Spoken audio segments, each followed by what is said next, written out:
बिस्मिल्लाहिर्रहमानिर्रहीम। अस्सलाम वालेकुम डियर स्टूडेंट्स, मैं हूं आपका biology instructor Ubaidur Rahman bag.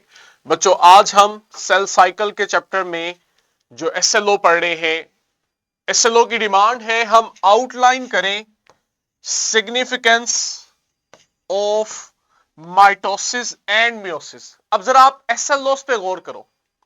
कल जो एसएलओ स्टार्ट किया था वहां पे एसएलओ में माइटोसिस और मियोसिस दोनों इकट्ठी मौजूद थी, लेकिन हमने अपनी आसानी के लिए पहले माइटोसिस को पढ़ा था कि हम मियोसिस को बाद में पढ़ेंगे। इसी तरह देखो, इस एसएलओ के अकॉर्डिंग जब आप माइटोसिस और मियोसिस को पढ़ लो तो फिर उसकी सिग्निफिकेंस पढ़ो। चूंकि हमने अभी सिर्फ माइटोसिस पढ़ा है तो इसीलिए हम इस एसएलओ में से सिर्फ माइटोसिस की ही सिग्निफिकेंस पढ़ेंगे। आगे आप आओगे तो आप मियोसिस पढ़ोगे।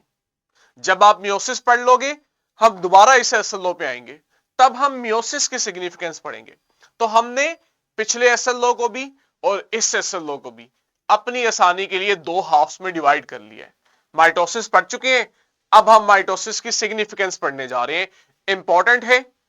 इसी साल, ध्यान से सुनने, इसी साल जो 2024 में बायो का पेपर हुआ है, यहां से इस टॉपिक से एक शॉर्ट क्वेश्चन आया हुआ था कि लिविंग ऑर्गेनिजम्स में सेल्स की रिप्लेसमेंट कैसे होती है।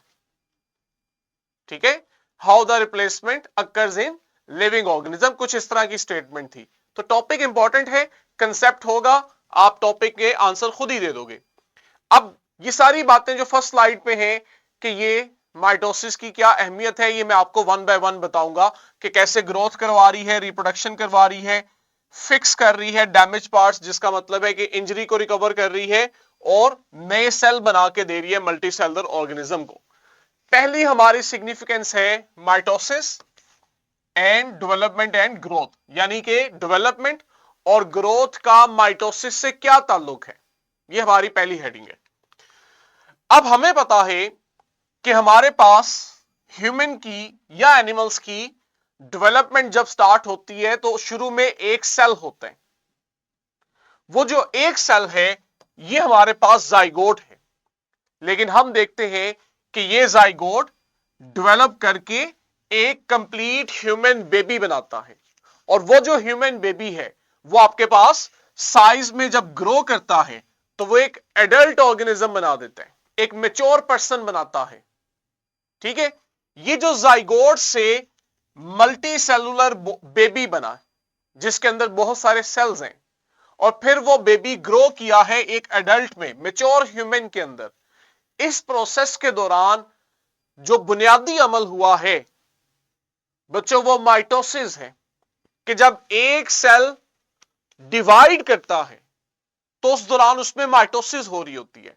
माइटोसिस की वजह से जब सेल डिवीजन होती है तो आप देखते हो जाइगोट से ह्यूमन बेबी बनता है। फिर जब हमारी बर्थ होती है, अगेन हम देखते हैं हम में माइटोसिस होती है तो हम साइज में ग्रो करते हैं। ह्यूमन साइज ग्रो कर रहा होता है तो वो असल में माइटोसिस की वजह से कर रहा होता है। तो हम में जो डेवलपमेंट हो रही है और ग्रोथ हो रही है, ये दोनों माइटोसिस की वजह से है। डेवलपमेंट बेसिकली आप कहते हो कि कैसे एक जाइगोट जब ग्रो करता है, डेवलप करता है, तो वो आपके अंदर बॉडी में मल्टीपल ऑर्गन्स बना के देता है आपको। ठीक है, जब आपकी पूरी बॉडी में तमाम ऑर्गन्स बन जाते हैं, हमारी बर्थ होती है और उसके बाद आप देखते हो कि हमारा साइज इंक्रीज करता है। बॉडी का हर पार्ट जो है वो साइज में इंक्रीज हो रहा होता है, दोनों में। जब ऑर्गन्स बन रहे थे बॉडी में तब भी, और जब ऑर्गन बन गए, हमारी बर्थ हो गई, उसके बाद हमारा साइज इंक्रीज हो रहा था। दोनों में बुनियादी अमल सेल डिवीजन यानी माइटोसिस था। ठीक है, अगर आपको याद हो हमने इस पे प्रॉपर एक सिमुलेशन भी देखी हुई है, मैंने नीचे लिंक दिया हुआ है। आज मैं आपको एक डिफरेंट वीडियो दिखाऊंगा, वही सिमुलेशन रिपीट नहीं करेंगे। जब आप ग्रो कर रहे होते हो तो कहते हैं असल में हो पता है क्या रहा होता है, हमारी बॉडी नए सेल्स बना रही होती है। वो जो हमारी बॉडी में नए सेल्स बन रहे हैं बच्चों, इसी को हम कह रहे होते हैं कि हम ग्रो कर रहे हैं। फॉर एग्जाम्पल, जब आप ग्रो कर रहे हो तो आप देखते हो आपकी बोन्स का साइज बढ़ रहा होता है, आपके मसल्स का साइज बढ़ रहा होता है। अब आपकी बोन्स बढ़ रही हैं, मसल्स का साइज बढ़ रहा है, दोनों केसेस में असल में आपकी बोन्स और मसल्स के अंदर नंबर ऑफ सेल्स बढ़ रहे होते हैं। जैसे अगर आप साथ डायग्राम में देखो जो आपकी बुक के अंदर भी है कि किस तरह एक जाइगोट जिसको आप फर्टिलाइज एग कह रहे हो ये डिवाइड करना शुरू करता है और मल्टीप्लाई करके इसमें नए ऑर्गन्स बना के देता है। अब चूंकि हमने सेल डिफरेंशिएशन और स्टेम सेल पढ़ा है इसलिए हम इस प्रोसेस को ज्यादा अच्छे से समझ सकते हैं। आपसे पहले वाले जो स्टूडेंट थे ना उन्हें ये बात समझ ना आती जो बात मैं अब करने जा रहा हूं। हमें मालूम है कि जब एक सेल से ह्यूमन बेबी बन रहा होता है तो वहां माइटोसिस तो हो रही होती है, लेकिन हमें यह भी पता है कि उस दौरान जो स्टेम सेल्स हैं इनमें डिफरेंशिएशन हो रही होती है। रिमेंबर कि इनके कुछ सेल्स ऑफ हो रहे होते हैं, कुछ को एक्टिव किया जाता है ताकि वो डिफरेंट तरह के सेल्स में कन्वर्ट हो सके। तो यहां माइटोसिस और सेल स्पेशलाइजेशन होती है। ये जो सेल स्पेशलाइजेशन है ना ये आप बच्चे समझ सकते हो, आपसे पहले वाले बच्चों को इसका आइडिया नहीं है। अब जरा आपने इस वीडियो को देखना है। चले जी, अगला जो फंक्शन है वो माइटोसिस का हमारी बॉडी के टिश्यूज की रिपेयरमेंट में। टिश्यू रिपेयर से मतलब है इंजरी से रिकवरी। हम अक्सर देखते हैं कि हमें बाज़ औक़ात किसी एक्सीडेंट के दौरान इंजरी होती है और इंजरी में होता क्या है हमारी बॉडी का एक पार्ट डैमेज होता है। अब वो चाहे स्किन इंजरी हुई है तो आप देखोगे स्किन का कुछ हिस्सा डैमेज हो गया, यानी वहां पे मौजूद जो सेल्स थे ना उनकी डेथ हो गई है, लेकिन कुछ ही दिनों बाद आप देखते हो वो इंजरी रिकवर हो जाती है। क्यों रिकवर होती है? क्योंकि वहां पे जहां इंजरी हुई थी वहां आपके जो नॉर्मल सेल्स होते हैं उनमें माइटोसिस होती है। माइटोसिस के नतीजे में जब ये डिवाइड करते हैं तो डिवाइड करके ये वहां पे नए सेल्स बनाते हैं और वो नए सेल्स जो है वो आके जख्म को फिल कर देते हैं। तो हम कहते हैं हमें टिश्यू रिपेयर हुआ है, हमारी इंजरी रिकवर हो गई है। लेकिन बेसिकली क्या हो रहा होता है कि जख्म वाली जगह पे माइटोसिस हो रही होती है। ठीक है, तो माइटोसिस के दौरान नए सेल्स बनते हैं जो पुराने या डैमेज सेल्स को रिप्लेस करते हैं। तो हम कहते हैं कि माइटोसिस हमें हीलिंग करवा रही है, हमारा जख्म भर के दे रही है। जैसे एग्जांपल देखो, हमारे पास नीचे एक ऑर्गेनिज्म है स्टारफिश। स्टारफिश के अंदर ये हीलिंग का प्रोसेस इतना ज्यादा है, कहते हैं अगर आप इसके आर्म्स को काट दो, जैसे यहां पे दिखाया हुआ है कि इसके जो आर्म्स हैं अगर आपने वो काट भी दिए हैं तो आप देखोगे कि वहां टिश्यू रिपेयर होगा। माइटोसिस की वजह से सेल डिवाइड करेंगे और डिवाइड करके वो जो लॉस्ट पार्ट है उसको दोबारा बना देते हैं। इसे आप कहते हो टिश्यू रिपेयर। हम में इतना एडवांस नहीं है। खुदा ना खास्ता अगर हमारी बॉडी का कोई पार्ट कट जाएगा तो आप देखोगे हम में वो पार्ट दोबारा नहीं बनता। हम में जो टिश्यू रिपेयर है ना ये बहुत लिमिटेड है। स्किन के ऊपर इंजरी आई है रिकवर हो जाएगी, लेकिन आपको हाथ ही काट के अलहदा कर दिया और हाथ दोबारा ग्रो हो जाएगा तो ऐसा नहीं होता। लेकिन जो छोटे ऑर्गेनिज्म है ना जिनके अंदर इतनी कंप्लेक्सिटी नहीं है, इनमें यह खासियत होती है कि इनका कोई बॉडी पार्ट काटो तो वो नया बन जाता है। तो वहां हम कहते हैं टिश्यू रिपेयर ज्यादा बेहतर होता है। आगे हमारा बड़ा इंपॉर्टेंट फंक्शन है जी माइटोसिस का एसेक्सुअल रिप्रोडक्शन। किसी को आइडिया है एसेक्सुअल रिप्रोडक्शन क्या होती है? छोटे ग्रेड्स में पढ़ा होगा sexual reproduction and asexual reproduction. क्या बुनियादी फर्क है? अगर आपको बुनियादी फर्क पता है तभी आप अंडरस्टैंड करोगे कि इसमें माइटोसिस का क्या रोल है। हाँ जी, एनी वन?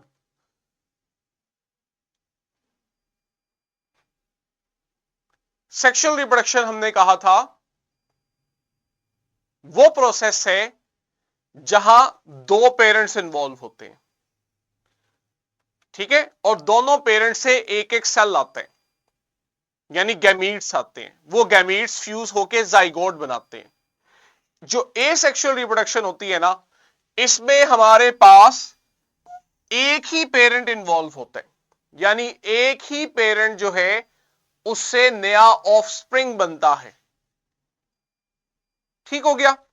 अब जब एक ही पेरेंट से ऑफस्प्रिंग बन रहा होता है तो हमारे पास जो ऑफस्प्रिंग बनते हैं इनमें वही जीन्स होते हैं जो पेरेंट्स पे होते हैं, यानी पेरेंट्स और ऑफस्प्रिंग के जीन्स में कोई फर्क नहीं होता, क्योंकि वो एक ही पेरेंट था, उसका डीएनए कॉपी किया और वही डीएनए जो कॉपी किया वो डॉटर सेल के पास चला गया। अभी हमने कल माइटोसिस पढ़ी है ना, माइटोसिस में हमने देखा था कि एस फेस के अंदर हमारा जो इस तरह से क्रोमोसोम था, इसमें जो डीएनए था वो रेप्लिकेट करता था, और बाद में हम देखते थे कि ये दोनों सिस्टर क्रोमेटिड्स एनाफेज के अंदर एक दूसरे से अलग हो रहे थे। एक क्रोमोसोम एक सेल में चला जाता है, दूसरा क्रोमोसोम दूसरे सेल में चला जाता है, लेकिन ये दोनों क्रोमोसोम असल में बने तो इसी पेरेंट क्रोमोसोम से है ना। तो आपके पास ये दो क्रोमोसोम बिल्कुल ऐसे ही हैं जैसा ये पेरेंट क्रोमोसोम होते हैं। इसलिए हम कहते हैं कि आपके पास एसेक्सुअल रिप्रोडक्शन में चूंकि माइटोसिस हो रही होती है, तो माइटोसिस की वजह से पेरेंट्स के और ऑफस्प्रिंग्स के जितने जीन्स हैं सभी एक जैसे रहते हैं, उनमें कोई चेंज नहीं आता। आगे जब आप मियोसिस पढ़ोगे तो आपको पता लगेगा कि मियोसिस में जो ऑफस्प्रिंग बच्चे पैदा होते हैं उनके जीन्स में फर्क आता है। कैसे आता है ये हमने आगे पढ़ना है। तो ये देखो लास्ट में हम कहते हैं कि जो ऑफस्प्रिंग्स हैं ये जेनेटिकली आइडेंटिकल होते हैं अपने पेरेंट्स के, यानी उनके पेरेंट्स के अंदर जैसे जीन्स होते हैं वैसे ही जीन्स बच्चों में भी होते हैं। एग्जाम्पल के तौर पे कहता है कि ये देखो हमारे पास हाइड्रा है। हाइड्रा जो है ये एक छोटा सा ऑर्गेनिज्म है, इसमें जब रिप्रोडक्शन होने वाली होती है, अब आपने डायग्राम पे फोकस करना है, जब इसमें रिप्रोडक्शन होने वाली होती है तो इसकी बॉडी के ऊपर एक छोटी सी ग्रोथ बनती है जिसे हम कहते हैं बड। ये जो बड है ना ये असल में माइटोसिस के नतीजे में बना है। यहां जो सेल्स थे उनमें माइटोसिस हुई और माइटोसिस की वजह से यहां एक छोटा सा बड बन गया। ये बड अब आहिस्ता आहिस्ता ग्रो करेगा, यानी इसके अंदर माइटोसिस होगी। माइटोसिस की वजह से यहां नए सेल बनेंगे और जैसे जैसे नए सेल बनेंगे आप लोग यहां डायग्राम में देख सकते हो ये जो बड है इसका साइज इंक्रीज होता जा रहा है, क्योंकि यहां माइटोसिस की वजह से नए सेल बन रहे हैं। और एक वक्त आता है कि ये साइज में इतना बड़ा हो जाता है कि ये जो पेरेंट हाइड्रा है ना इसको हम कह रहे हैं ये पेरेंट हाइड्रा है। ये जो बड है ये अपने पेरेंट से अलग हो जाता है जब इसका साइज बड़ा हो जाता है। जब ये अलग हो जाता है तो ये अब आपके पास एक नया हाइड्रा बनता है, हम कहते हैं ये डॉटर हाइड्रा है, यानी कि ये ऑफस्प्रिंग है। अब चूंकि यहां पे देखो आपके पास एक ही पेरेंट इन्वॉल्व है, ठीक है, ये सिंगल हाइड्रा है जिससे ये नया हाइड्रा बने। तो एक पेरेंट इन्वॉल्व होने की वजह से यहां जो प्रोसेस होगा वो माइटोसिस होगा और इस रिप्रोडक्शन के मेथड को आप बोलोगे एसेक्सुअल रिप्रोडक्शन। तो ये भी माइटोसिस की ही सिग्निफिकेंस है। फिर हम देखते हैं हमारी बॉडी में जो इम्यून रिस्पॉन्स है, यहां भी माइटोसिस की सिग्निफिकेंस है। इम्यून रिस्पॉन्स क्या है पहले इसे समझ लो। आपकी बॉडी में एक सिस्टम है जिसे हम कहते हैं इम्यून सिस्टम। इम्यून सिस्टम का काम हमारी बॉडी को प्रोटेक्ट करना है। बच्चों मैं क्वेश्चन भी लेता हूं, इम्यून सिस्टम का काम हमारी बॉडी को प्रोटेक्ट करना है। किससे प्रोटेक्ट करना है? बाहर से जो पैथोजेंस आते हैं हमारी बॉडी में। होता है पता है क्या है, आपके इम्यून सिस्टम के अंदर इम्यून सेल्स होते हैं। अब नॉर्मली ये सेल्स तादाद में कम होते हैं, ठीक है। जब मेरी बॉडी में बाहर से ब्लड में कोई पैथोजन नहीं आया तो आप देखते हो इन इम्यून सेल्स की तादाद कम होती है। लेकिन जैसे ही बॉडी के अंदर ब्लड के अंदर कोई पैथोजन आता है, अब उन पैथोजेंस को किल करने के लिए ये जो सेल्स हैं इनकी तादाद बढ़ाई जाती है। और इनकी तादाद कैसे बढ़ाई जाती है? इन सेल्स के अंदर माइटोसिस करवाई जाती है। जब इन सेल्स में माइटोसिस होती है तो ये सेल्स डिवाइड करते हैं, और जब ये सेल डिवाइड करते हैं तो ये डिवाइड करके नए सेल बनाते हैं, जिसकी वजह से इनकी तादाद बढ़ती है। जब इनकी तादाद बढ़ती है तो ये फिर बॉडी में एंटर होने वाले पैथोजेंस को किल कर पाते हैं।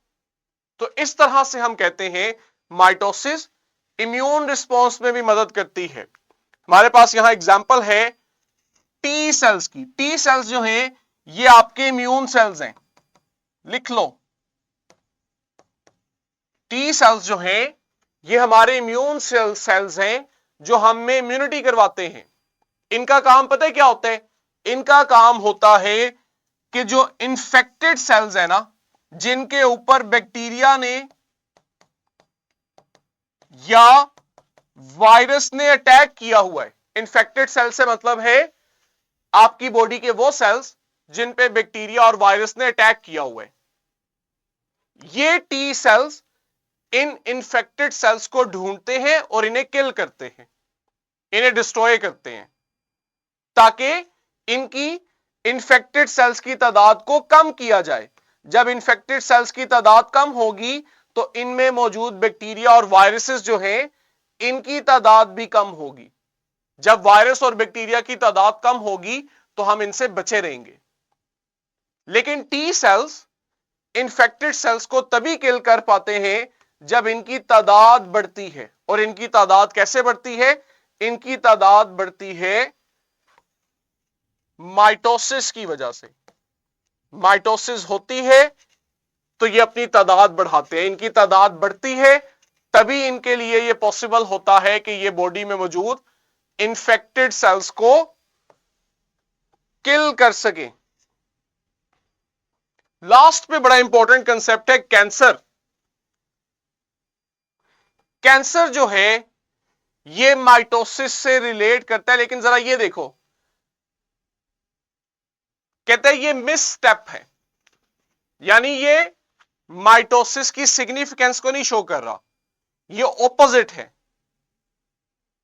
ठीक है, ये आपने अंडरस्टैंड करना है कि कैंसर जो है ये माइटोसिस की सिग्निफिकेंस में नहीं आता। ये उसके ऑपोजिट है कि अगर माइटोसिस ठीक नहीं होगी, यानी सेल जो डिवाइड कर रहा है, अगर ये चीज ठीक से नहीं हो तो हमारी बॉडी में कैंसर हो जाता है। अब मेरा आपसे बच्चों जो क्वेश्चन है ना, हम दो लफ्ज यूज करते हैं, ट्यूमर एंड कैंसर।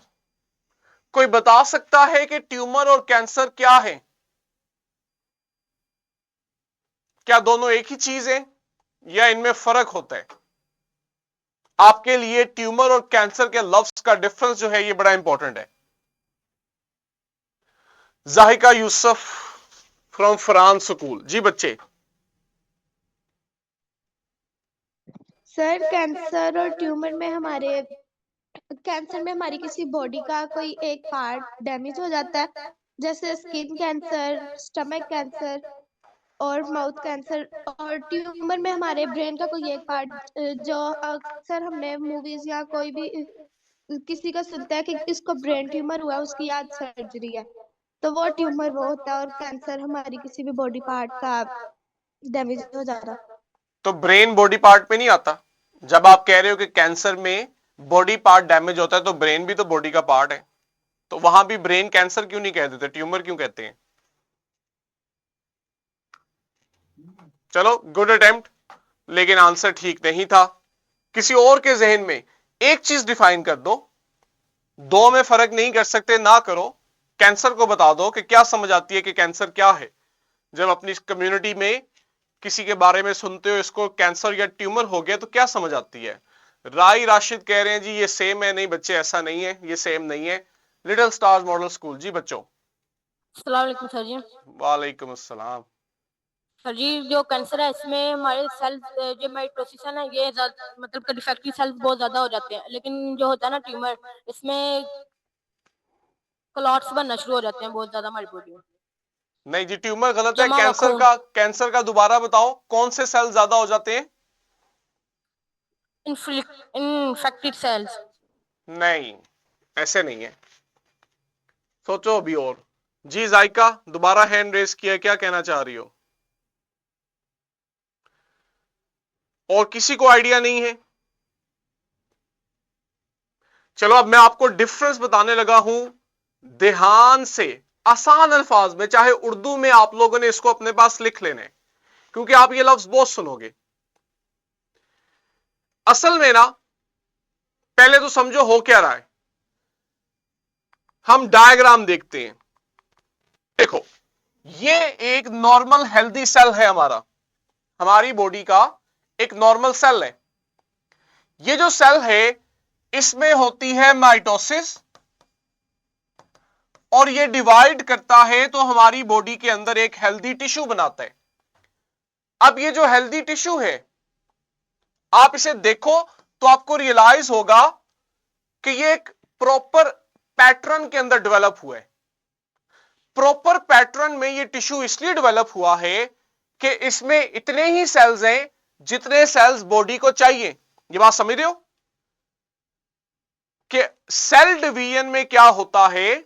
जब माइटोसिस होती है तो माइटोसिस इतना ही होती है कि आपके पास जितने बॉडी को सेल्स चाहिए उतने ही सेल्स बने, ज्यादा ना बने।